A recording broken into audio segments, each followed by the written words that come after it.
आज चर्चा करेंगे हम ऐसे व्यक्तित्व की जिनके हिस्से में दो देशों के राष्ट्रगान के लेखक होने का क्रेडिट जाता है। आज चर्चा करेंगे हम उस व्यक्तित्व की जिन्होंने मोहनदास करमचंद गांधी को महात्मा कहा। आज चर्चा करेंगे हम उस व्यक्तित्व की जिनके हिस्से अपने जीवन काल में 2230 से अधिक गीत लिखने का रिकॉर्ड दर्ज किया जाता है। आज चर्चा करेंगे हम उस व्यक्तित्व की जिन्होंने महात्मा गांधी को दक्षिण अफ्रीका से भारत लाने में बड़ी भूमिका निभाई।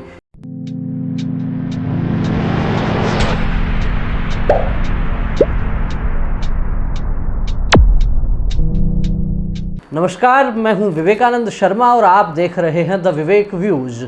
द विवेक व्यूज के इस एपिसोड में चर्चा करेंगे गुरुदेव रविंद्रनाथ टैगोर की। जी हाँ, वही गुरुदेव रविंद्रनाथ टैगोर जिनका नाम सुनते ही ध्यान में आती है एक लंबी केशावली, बड़ी सफ़ेद दाढ़ी और बदन पर डाला हुआ एक बड़ा सा चोगा। लेकिन शुरुआत कहाँ से होती है?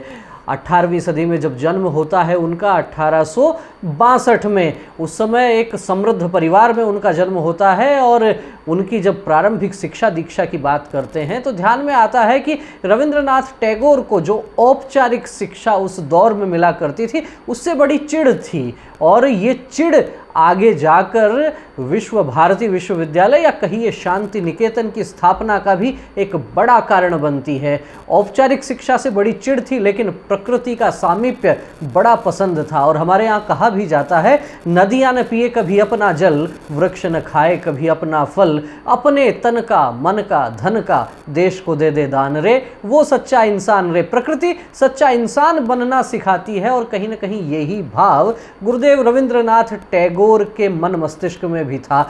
आज के इस एपिसोड में साथ ही चर्चा करेंगे हम महात्मा गांधी के साथ में रविंद्रनाथ टैगोर के क्या मतभेद थे, किस प्रकार के वैचारिक साम्यता थी या फिर विषमताएं थी, और व्यक्तित्व किस प्रकार का था। तो बात करते हैं उनके जीवन में जिस प्रकार से साहित्य का स्थान था। और हमारे यहाँ कहा जाता है, साहित्य संगीत कला विहीन, साक्षात पशु पुच्छ विषाणहीन, तृणम न खादन्नपि जीवमान, स्तदा भागधेयम परम पशु नाम। व्यक्ति के जीवन में किसी न किसी प्रकार की कोई कला होनी चाहिए, कहीं न कहीं साहित्य का, संगीत का कहीं न कहीं स्थान होना चाहिए। लेकिन रविंद्रनाथ टैगोर में तो ये कूट कूट कर भरा हुआ था। लेकिन शब्द नाम के साथ जो शब्द जुड़ता है टैगोर, आखिर इसका क्या मतलब है? उस जमाने में उन्हें ठाकुर कहा जाता था, लेकिन देश गुलाम था और गुलाम देश पर अंग्रेज़ों का राज था। अंग्रेज जब ठाकुर को लिखने बोलने का प्रयत्न करते थे तो वहाँ से ठाकुर को टैगोर कहा गया और आगे चलकर ये नाम टैगोर के रूप में प्रसिद्ध हुआ। महात्मा गांधी के साथ जब रिश्तों की बात होती है, वैचारिक साम्यता थी या फिर वैचारिक विरोधाभास था, जब इसकी बात करते हैं तो उसके पहले ये बात समझ लेनी आवश्यक है कि रविंद्रनाथ टैगोर और महात्मा गांधी दोनों एक दूसरे का बहुत सम्मान करते थे। लेकिन जब हम बात करते हैं महापुरुषों की, तो महापुरुष अपने मन की बात को स्पष्टता से रखते हैं, उसमें कहीं किसी प्रकार की कोई लाग लपेट नहीं रखते। और जब रविंद्रनाथ टैगोर का जीवन हम पढ़ते हैं तो ध्यान में आता है बहुत व्यावहारिक व्यक्ति थे और मानवतावादी व्यक्ति थे। जब स्वतंत्रता संग्राम चल रहा था और गांधी जी के नेतृत्व में असहयोग आंदोलन चल रहा था, उस समय रविंद्रनाथ टैगोर क्या कर रहे थे? टैगोर कहते हैं उस समय कि असहयोग करना भी, सरकार के साथ असहयोग करना भी एक प्रकार की हिंसा है। और जवाब देते हैं मोहनदास करमचंद गांधी कि जब आप कोई खेत में जब कोई खेती करते हैं तो आसपास में यदि कोई खरपतवार उगती है तो उसके लिए आपको एक खुरपी साथ में रखनी पड़ती है। सोचिए, महात्मा गांधी से क्या इस प्रकार के बयान की आप कल्पना कर सकते हैं? ऐसा एक नहीं अनेक स्थानों पर हुआ। 1921 में जब खिलाफत आंदोलन की जो बात आती है तो उस समय भी गांधी जी के विचारों से रविंद्रनाथ टैगोर पूरी तरह से असहमत थे।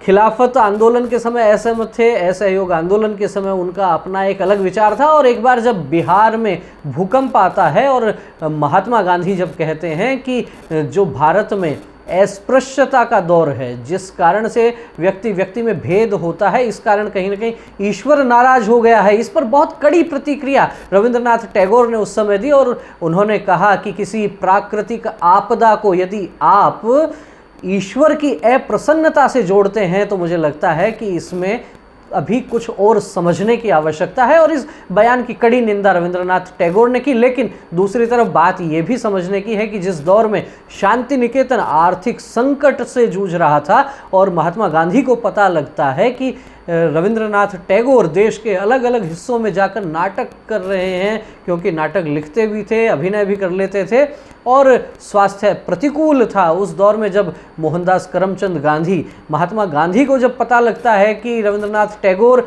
शांति निकेतन की अर्थव्यवस्था बिगड़ने से खासे परेशान हैं, उन्होंने अपनी व्यवस्था करके अपने शुभचिंतकों को कहकर उस दौर में, आप याद कीजिए आज़ादी से पहले का समय था, 60,000 रुपये की आर्थिक मदद रविंद्रनाथ टैगोर को करवाते हैं महात्मा गांधी। तो भीतर प्रेम भी बड़ा विशेष था। और बताया ये भी जाता है कि जब गांधी जी दक्षिण अफ्रीका में रह रहे थे तब उन्हें भारत लाने का जो प्रयास किया गया, गोपाल कृष्ण गोखले और रविंद्रनाथ टैगोर की उसमें बड़ी भूमिका थी। मोहनदास करमचंद गांधी को महात्मा कहा करते थे रविंद्रनाथ टैगोर, और रविंद्रनाथ टैगोर को गांधी जी कहा करते थे गुरुदेव। तो आपस का स्नेह प्रेम एक जगह था, लेकिन वैचारिक मत भिन्नता थी, वो भी स्पष्ट रूप से सामने आ ही जाती थी। अब बात करें रविंद्रनाथ टैगोर की साहित्य साधना की, तो ऐसे बड़े दुर्लभ लोग होते हैं जो साहित्य की सभी विधाओं पर समान अधिकार रखते हुए लिखते हैं। जैसा मैंने निवेदन किया, 2230 से अधिक गीत उन्होंने लिखे,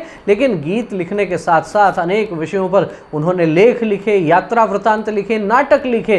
तो कहा जा सकता है कि साहित्य की अनेक विधाओं में उनका लेखन रहा और लेखन भी इस दर्जे का रहा कि उनको उसी लेखन के लिए, उसी साहित्य सृजन के लिए नोबेल पुरस्कार मिलता है। पहले एशियाई व्यक्ति थे रविंद्रनाथ टैगोर जिनको नोबेल पुरस्कार मिला, पहले गैर यूरोपीय व्यक्ति थे जिनको नोबेल पुरस्कार मिला। लेकिन आप बात कर सकते हैं कि उस दौर में जब रविंद्रनाथ टैगोर का जीवन था, उस दौर में भारत तो गुलाम था, तो भारतीय स्वतंत्रता संग्राम में उनकी क्या भूमिका है, जब इसकी पड़ताल करते हैं तो ध्यान में आता है कि जो 1905 में बंगाल का विभाजन किया गया, रविंद्रनाथ टैगोर ने उसका कड़ा विरोध किया। और साथ ही साथ जब 1919 में जलियांवाला बाग हत्याकांड होता है तो उसके विरोध में रविंद्रनाथ टैगोर ने जो जॉर्ज पंचम द्वारा दी गई नाइटहुड की उपाधि थी वो बहुत कड़े शब्दों के साथ वापस लौटाते हैं। और रविंद्रनाथ टैगोर उस समय कहते हैं कि मुझे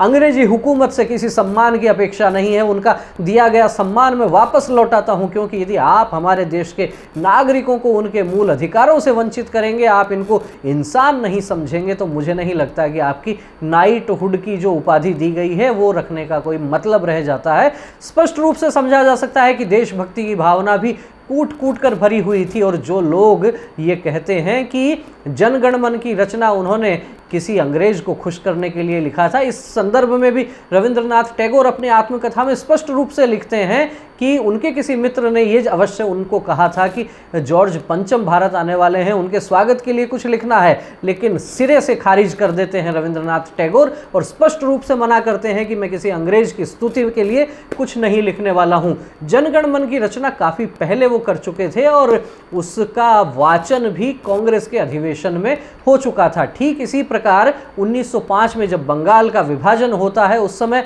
आमार सोनार बांग्ला की रचना उन्होंने की। और जैसा मैंने वीडियो के प्रारंभ में निवेदन किया कि पहले ऐसे व्यक्तित्व जिनके हिस्से दो दो देशों का राष्ट्रगान का लेखन का काम आता है। भारत का राष्ट्रगान जनगण मन उन्होंने लिखा, साथ ही साथ बांग्लादेश का जब निर्माण हुआ उस समय आमार सोनार बांग्ला जो 1905 में रविंद्रनाथ टैगोर ने लिखा था उसे बांग्लादेश का राष्ट्रगान बनाया गया। और एक महत्वपूर्ण बात यह भी है कि श्रीलंका का जो राष्ट्रगान लिखा गया वो श्रीलंका का राष्ट्रगान भी बताया जाता है कि रविंद्रनाथ टैगोर की एक कविता का अनुवाद था, उससे प्रेरित वो राष्ट्रगान था। और जिस व्यक्ति ने लिखा वो 1940 में पढ़ रहा था विश्व भारती विश्वविद्यालय शांति निकेतन में। शांति निकेतन की जो रचना, जो स्थापना उन्होंने की, निश्चित रूप से समझा जा सकता है कि भारत की जो उदात्त परंपरा है, तक्षशिला तक्षशिला और नालंदा जैसे ज्ञान के केंद्र भारत में रहे हैं, उसी ज्ञान परंपरा को आगे बढ़ाने का काम रविंद्रनाथ टैगोर ने किया।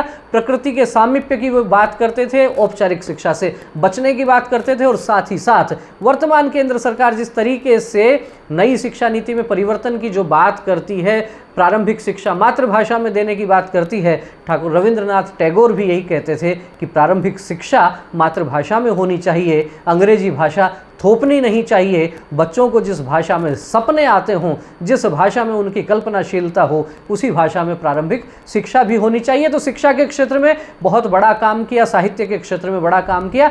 ऐसे उत्कट साहित्य साधक गुरुदेव रविंद्रनाथ टैगोर को हम सादर श्रद्धांजलि अर्पित करते हैं, और हमारी यही कामना है कि पूरा विश्व उनके बताए गए आदर्शों पर चले। आपका गुरुदेव रविंद्रनाथ टैगोर के जीवन पर, उनके विचारों पर क्या कहना है, कमेंट करके हमें अवश्य अवगत करवाइए। वीडियो अच्छा लगा हो तो इसे लाइक कीजिए, अधिक से अधिक लोगों तक शेयर कीजिए। फिर मिलेंगे किसी नए वीडियो के साथ, तब तक आप देखते रहिए द विवेक व्यूज। बहुत बहुत धन्यवाद, नमस्कार।